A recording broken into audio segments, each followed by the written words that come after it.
Barakati Yahweh, Barakati Yahweh, Barakati Yahweh, Barakati Yahweh, Barakati Yahweh, Barakati Yahweh, Kahaloyim, Yahweh, Bahashem, Yahweh, Bahashem, Harakakwadash. That's the name of the Father, Son, and the Holy Spirit, in whom we praise. Double honors to the apostles, elders, and bishops of Great Millstone who rule well over the flock of Israel. Shalom and salutation, you Akim out here that's pushing the words of truth and sincerity. Shalom to all the Lord's elect, Akim Aqua, scattered Israelites and Israelite foreigners. I brought this out. This video is edifying. I reply my through the spirit and power of Yahweh Shemel. So I'm coming back again with another lesson going into how Jake basically turns against itself in this system, in this pit that we belong to, that we're involved with, being in Esau Edom's grasp, having our enemies rule over us and find ways, plot schemes, tricks to manipulate us and to have us turn on each other and to further these afflictions and further these curses upon us in hopes that they can keep power, in hopes that they can perpetually be in rulership. Well, our people caving on each other and turning on each other is just an element to this captivity that we have to deal with. Now, I did some research on censorship, which like the latest news on censorship is that the whole country of Brazil now has denied its people access to Twitter or X.com. X.com being one of the main vehicles where, a lot of truth is spread, a lot of person-to-person conversations, so-called free Elon Musk's web service, so you could provide, videos and watch things that would be censored and wouldn't even reach your local television stations or media. The internet was set up so that this truth could flourish. The internet was set up so that in the meantime, while the elites are planning for complete domination and destruction and control and a new world order, you would have access to this information live and direct via your phones, right? Via these apps. So censorship is the elites' moment, or their moment in which, well, damn, we gave them access to this internet, in hopes that we would bring about this mark and gradually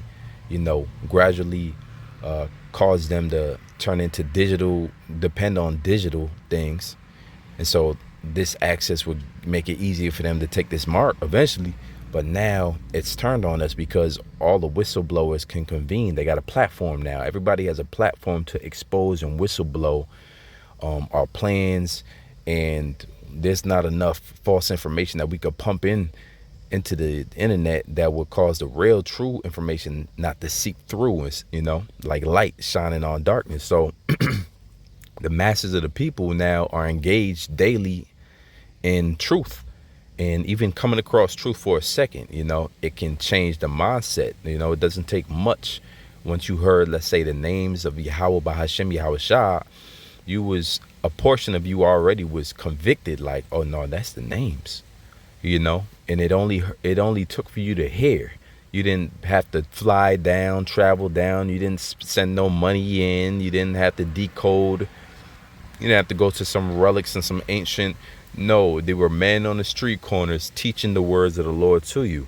Now we can see how the devil operates and the devil works, because we've been included into this great understanding that Esau Edom is the devil, and he manifests everything satanic and everything evil and everything backwards.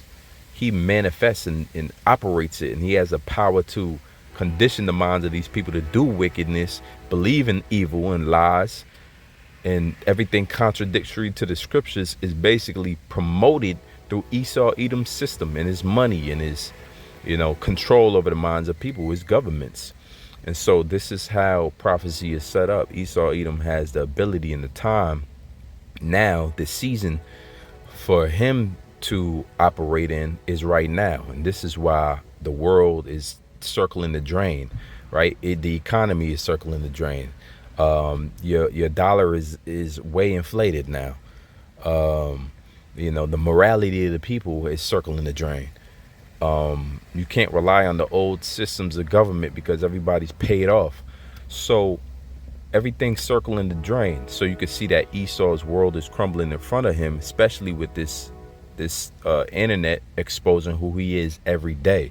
So now he has to come through with censorship. This is how heavy this time is as far as censorship goes, and how we brothers know that the Most High is including this in on this wisdom before the oil is all dried up and all the oil shops closed down, so to speak, where you can't go and buy anymore. And this is why the 5 wise virgins took oil, extra oil for their lamps to keep it lit in those times. And so we know we're coming to a time in which there's going to be broad censorship on all levels. You can see it. We've seen it with channels being taken down. I just came off of a suspension myself for a video that was done live, but in the meantime of my suspension, they took down another video that was done in 2021. So the censorship algorithms are out to tax. All right. So let's read about another form of censorship that doesn't always get spoken about, but is very prevalent, especially in the Israelite community, especially amongst Jakes. It's called self-censorship, as you can see here. Self-censorship. And the first part says fear of repercussions. That would be the first form of self-censorship. It says fear of repercussions refers to an individual's reluctance to express themselves or share information due to a concern about potential negative consequences or punishments from authorities or those in power. Now, as you know, the scriptures refer to this word as a seed that's sown, and depending upon the ground in which the seed falls, the seed will either spring up and become a beautiful tree and yield forth much fruit, or it'll be choked up before it ever gets a chance to yield fruit, or it won't even begin to dig roots at all because the ground is it's not fallow enough.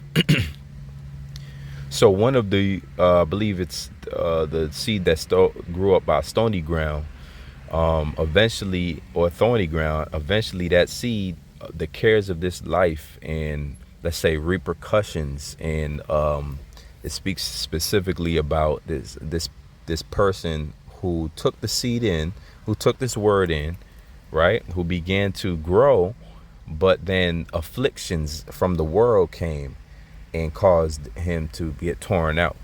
And so, as you can see, fear of repercussions is something that, because you in this system, you have a fear of taking back your nationality. Simple and plain. When somebody asks what your nationality is, and then there's a backlash automatically from saying you a Hebrew Israelite, or you got to hide the fact that you a Hebrew Israelite when you want to be, somewhat proud of it or wear it, right? That's your identity. You want to embrace it, but you got to walk on eggshells and basically walk in the spirit out here, because the enemies out here. That's the other part of the scriptures that you got to embrace. There's enemies out here, right? Esau, Edom, this is his society, but ultimately your own people can be a part of, your own people are part of the system. Your own people who do not identify or haven't got pulled out of the system are still a part of it. So they very much are in uniform with Esau, Edom. They don't care or want or desire to get their nationality back. They don't care of this speak of Yahweh Shah. They want Jesus Christ, because there's repercussions that come along with the claim that Yahweh Shah is his name, and that he's a so-called black man, and that he's going to take down Esau, Edom. There's repercussions, and you saw the repercussions dealing with the Yahweh Shah, right?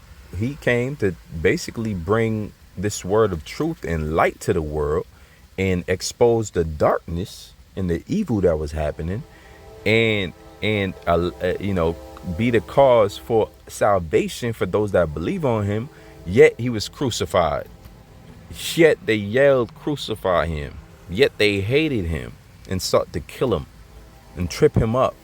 So it got the adverse. And if you're not settled in your spirit and prepared our soul for temptation, if you're not prepared for these things, you're going to be unsettled when the difficulty happens, when the tribulation comes, when the trials come, and then you're going to not be able to understand why you're in contradiction toward the world, and everybody seems to be against you.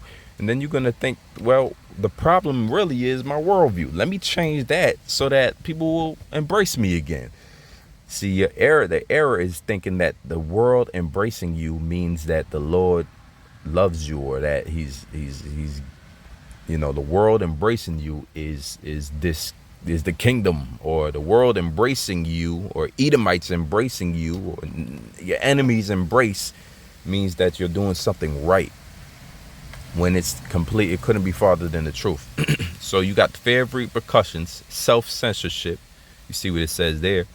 And then it says internalized oppression. Internalized oppression refers to the incorporation and acceptance by individuals within an oppressed group of the prejudices and stereotypes against that group. What it means is you belong to an oppressed group, and now the individuals in that group have begun to oppress each other because they accepted that oppression.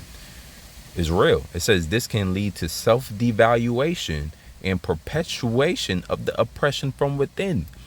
This is where you get the crab in the barrel effect. This is where you get you right, black on black, your own people becoming your enemy. All skin folk ain't kinfolk. You know the sayings. Some saints and some mates. Everybody know the sayings. But this is where you get that. Now there's a self-devaluation amongst Jake, and there's a perpetuation of the oppression from within. Esau Edom isn't really needed. Jake will continue the oppression by himself. Jake will oppress his own people on his own. The nigga woman will oppress her own kids. The nigga will oppress his own people, by enslaving them damn near, or drugging them, or just to get money, just to get paid. A nigga will downgrade his own people and perpetuate the oppression from within for a bag. And now you got 2/3 of Jake's, or you got Israelites waking up to the truth, only to find out that they waking up inside of a group that has been paid off, and now they are part of the oppression from within too. Now, Israelite groups who are teaching Jesus Christ is the name, you can say whatever you want to say. They're teaching that, the MOTB is spiritual mark. They're not really preparing you. They're wolves in sheep clothing. They are now part of that internalized oppression group, working independently outside of Esau. They're doing Esau work for him. All right, so you got to watch for that too. Now, without further ado, let's get into these scriptures. Jeremiah 18 and 18, and you can see where Jeremiah's sentiment for the people begin to change, because he recognizes that, damn, these people the problem. Here it is, Nebuchadnezzar, that's an enemy in itself, the Babylonians and Nebuchadnezzar, and there's enemies in themselves when you're dealing with other nations.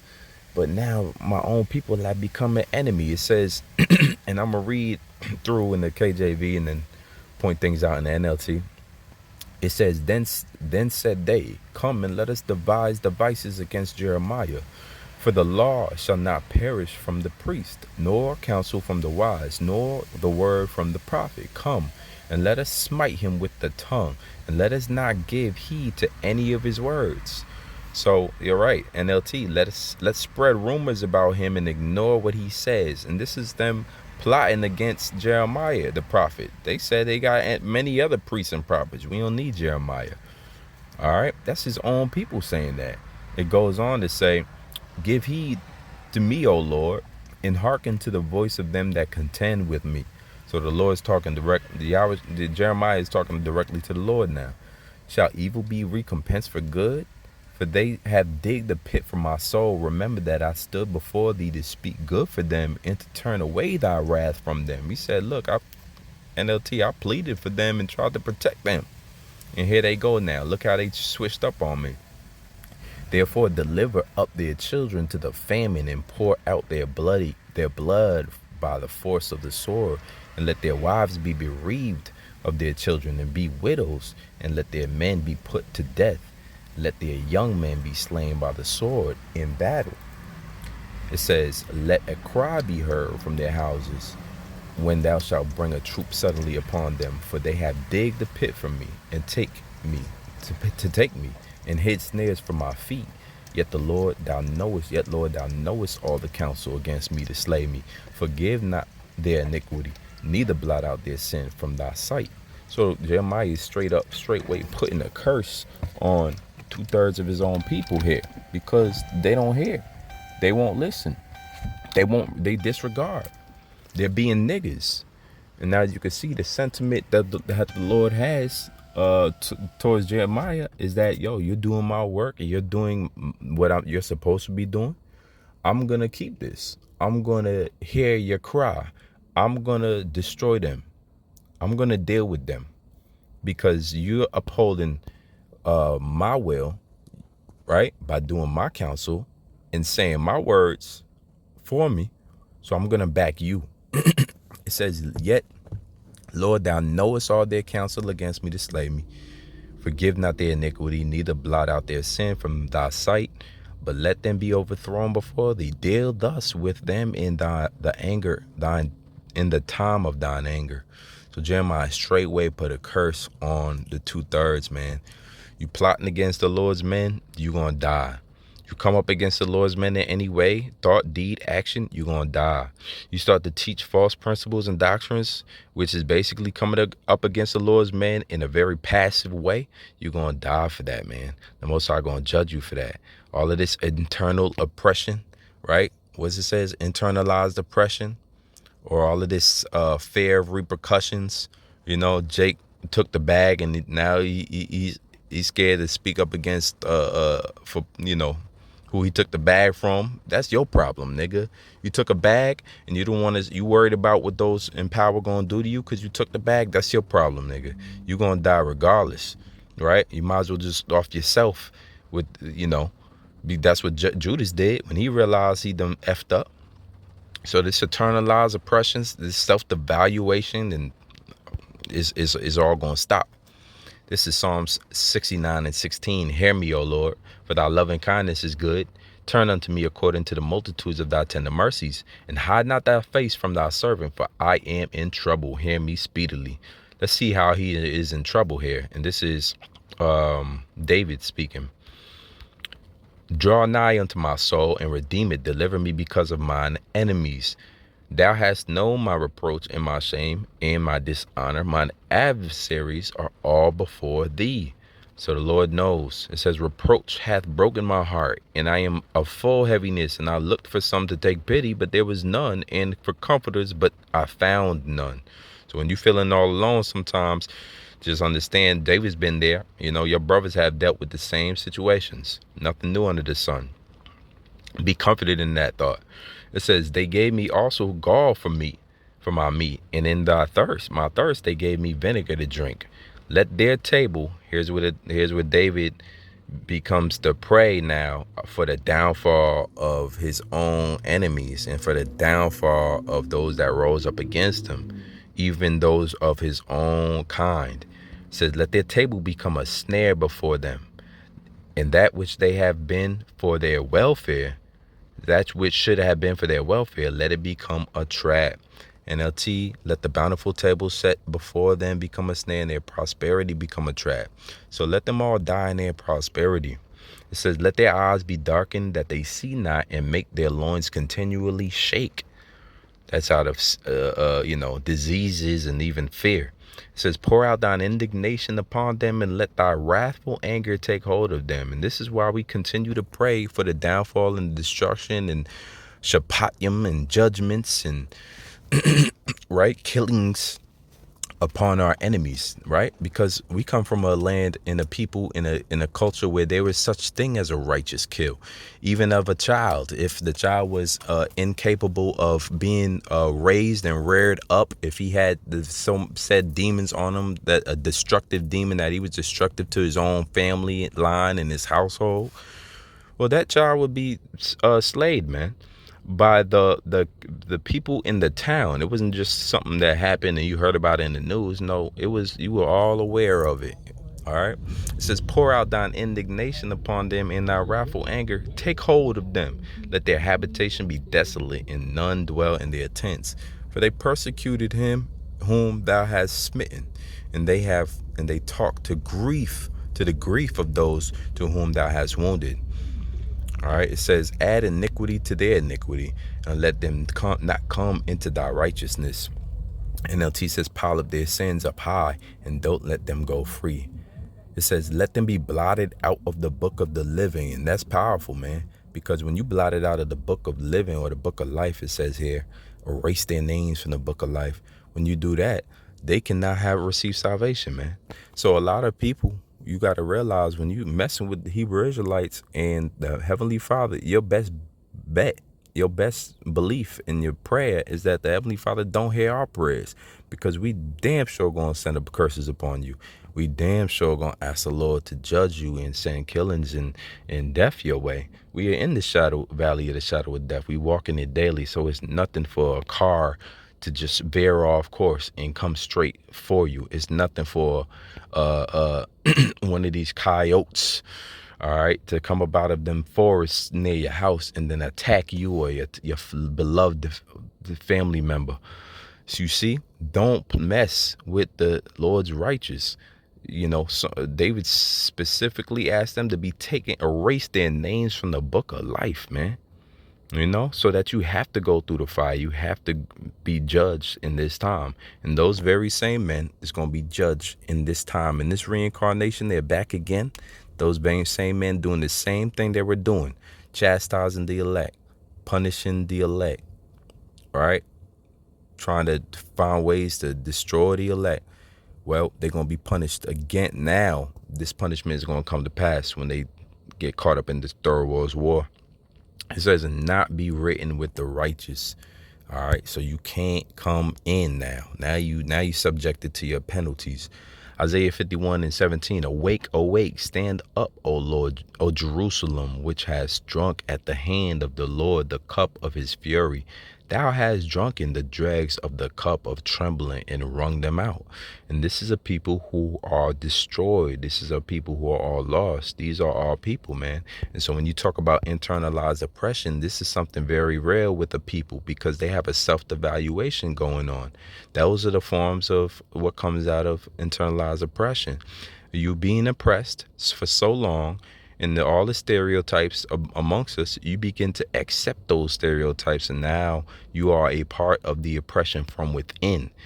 Okay, your oppression from within. Esau doesn't have to actually oppress anymore, because he's created this system where those who are oppressed now believe that they aren't valuable anymore, and you have become oppressive to your own kind and your own people, man. Imagine how destroyed you got to be. This is why judgment needs to be taking place. This is why resurrection, or being, a rebirth needs to be had before you come into this. You got to accept your what you've done. You got to completely, be broken in your spirit and contrite in your heart. You got to believe that the Lord is atoning for your sins, and the word I'm thinking of is not coming to mind. You gotta look back and be sorry, man. So it says, awake. It says, there is none to guide her among all the sons whom she hath brought forth, neither is there any that taketh her by the hand of all the sons that she hath brought up. These two things are come unto thee. Who shall be sorry for thee? This desolation and destruction and famine and the sword. By whom shall I comfort thee? You see, who is left to comfort you? Who is left to sympathize with you? Right? These calamities have fallen upon you: desolation and destruction, famine and war. So all people are jacked up, man. And then nations came and tackled us down. To this day, we're found in the hand of another nation, and there's internalized oppression going on daily with our people, man. You can't trust your own kind. You know how evil this situation is that we face every day, that you can't even trust your own people. You see your own people, man, you lock your door, man, so fast. You got your head on the swivel so quick. That's not something wrong with you. That's your internal reflexes to show you that there's internalized oppression going on. It says, thy sons have fainted. They lie at the head of all the streets as a wild bull in a net. They are full of the fury of the Lord and the rebuke of Yahweh. You see that every corner, man. You go into certain stores, you be smart to pass up gas stations, man. Don't be walking in the midst of the hood thinking you just doing something, bro. Don't let your pride get you jacked up, Akim. You know how severe and serious this is. You don't, same reason you can see why Eve with a short little piece of clothing on, some skimpy little outfit, and 3 a.m. drunk is subject to getting raped. Well, you can understand that. Understand the same situation when you walking through somebody else's block and these niggas is bulls in the net. They fainted, bro. They're dead, and then you gonna be amongst them dead, unclean spirits as if something good supposed to happen, or they gonna they gotta recognize and bow down to your spiritual authority. That's not the case, man. We are sheep amongst wolves, bro. And so you wise as a serpent, harmless as dove. Sometimes you gotta be smart. You have to be the smartest one in the room constantly, right? Sometimes that means shut up. Sometimes that means go around. Sometimes that means you being the most polite person. Excuse me, thank you, good morning, all of that, man. Use your wisdom, right? These is untrained, unruly bulls in a net, just fighting and can't get out. It says, therefore, hear now this, thou afflicted and drunken, but not with wine, right? Because they're in a drunken stupor, right? They can't find their way out of this mental decline, this internal oppression. They can't find their way out of this self-devaluation and perpetuation of oppression from within. They don't even see it happening. It's the movie that cloned Tyrone all over in 2024, 24K, what they call it, HD or 4K, man, 24K. We seen it live and direct, the drunkenness and the state of rebelliousness and lostness of our people, man. It's evident everywhere, from the celebrities, the millionaires, the billionaires. We don't care. Still niggas, still dumb, still black, still lost. It says, thus saith the Lord power, the Lord, Lord. It says, and that power that pleadeth the cause of his people. Behold, I have taken out of thine hand the cup of trembling, even the dregs of the cup of my fury. Thou shalt no more drink it again.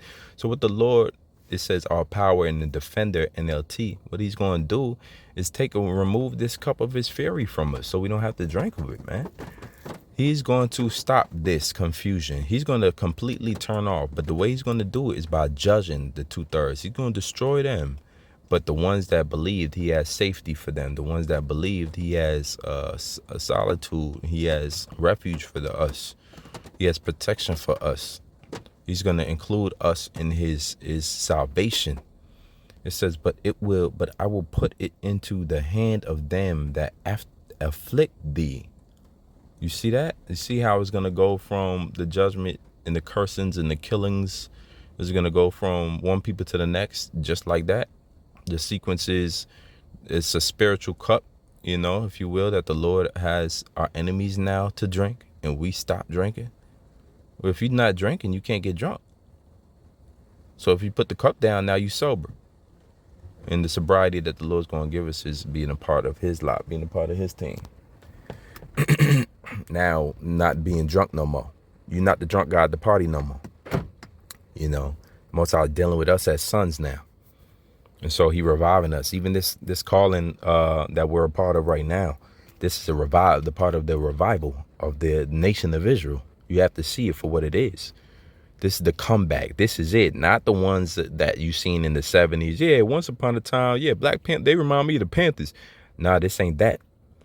That was self-willed. That was like a, somebody who sleep, who kind of like kicks a little bit, and you think they was going to wake up, but they don't. They right back asleep. Those were the soft murmurings of a REM, people trying to awaken.